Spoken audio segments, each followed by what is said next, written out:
Yeah, that's correct. Thanks for having me, James. I'm a few minutes away. Sorry, Peter. I'm a few minutes away from the march. So you are Jewish.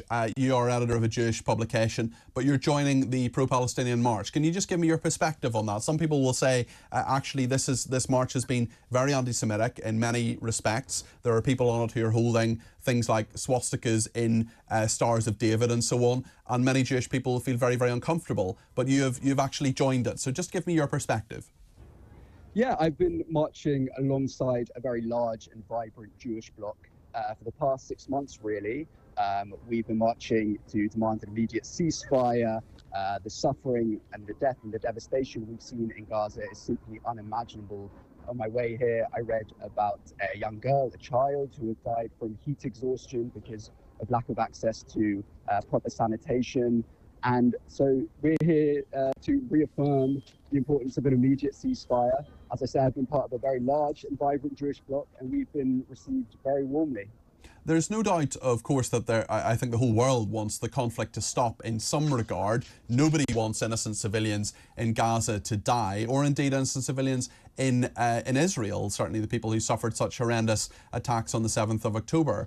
Many people will say that, well, it's factual, there are people on the march who don't like Jewish people, but you're happy to march with them. I'm surprised by that, Aron.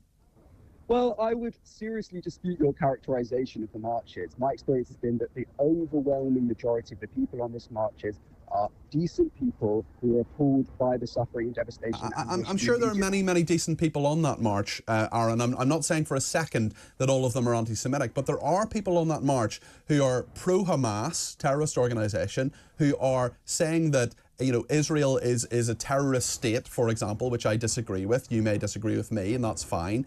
Who are saying that they don't like Jewish people. Yet you're joining that march. I just find that a strange thing for a Jewish person to do. Well, Peter, I'd urge you to come and see these marches for yourself. I've been on these marches for 6 months. I have to say, personally, I've not encountered any anti-Semitism. I'm not denying that it's there. When you have gatherings of hundreds of thousands of people, unprecedentedly large gatherings, of course there is going to be a handful of people who express themselves in idiotic ways, in ways that can be anti-Semitic. I think it's more than a handful.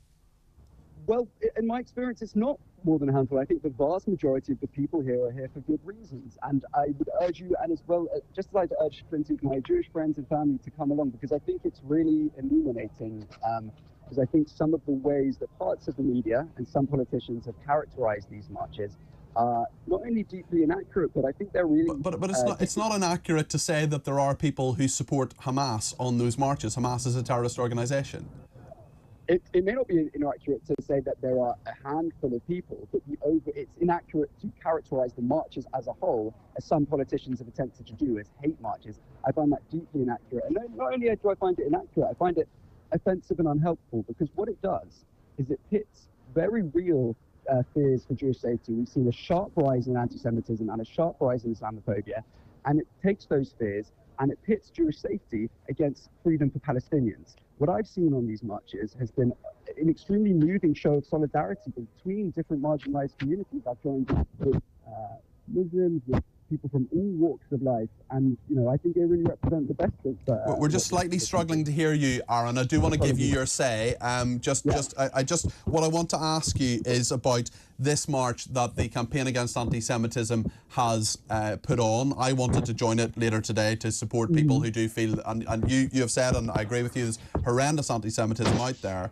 But the Campaign Against Anti-Semitism itself, in a statement, in an email it sent out yesterday, said, "We have become all too used to seeing anti-Semitic chants and placards at these marches, glorification of terrorism and even violence, including attacks on police which have hospitalised officers. Our volunteers and members of the public have exposed week after week how widely extremist views are held among participants of these marches." They've later gone on to say that due to the thousands of people now intending to join their walk that they were due to have today, they have had to discuss it with the police. And because of threats that have been received, they've decided to call that march off. I wonder what your reaction to that is.